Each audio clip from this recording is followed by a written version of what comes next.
ఈరోజు కొన్ని ప్రిన్సిపల్స్ కూడా మీరు ఫాలో కావాలి.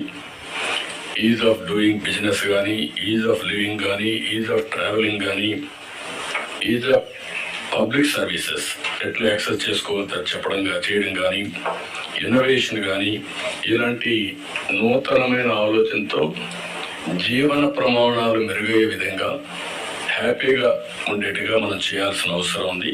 ఇది కూడా మీరు చేయాల్సిన అవసరం ఉంది.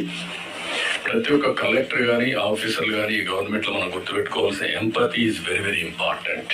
నేను ముందే చెప్పాను, గంటల తరబడి మీటింగ్లు ఉండవని.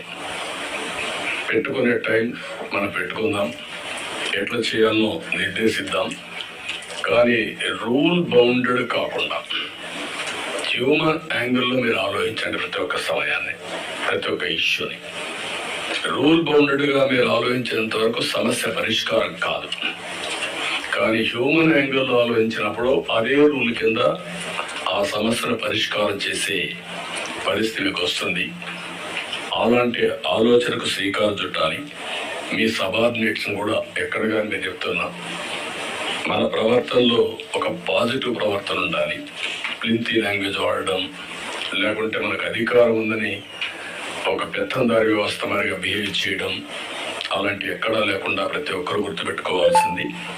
కోలీగ్స్ని ఏ విధంగా పని చేయించాలో రాజీ లేదు, కానీ వల్గర్గా మాట్లాడి వాళ్ళని కొంచెం ఇన్సల్ట్ చేయడం ఇలాంటి చేయకూడదన్న అభిప్రాయం. దాన్ని మీరు ఫాలో కావాలి.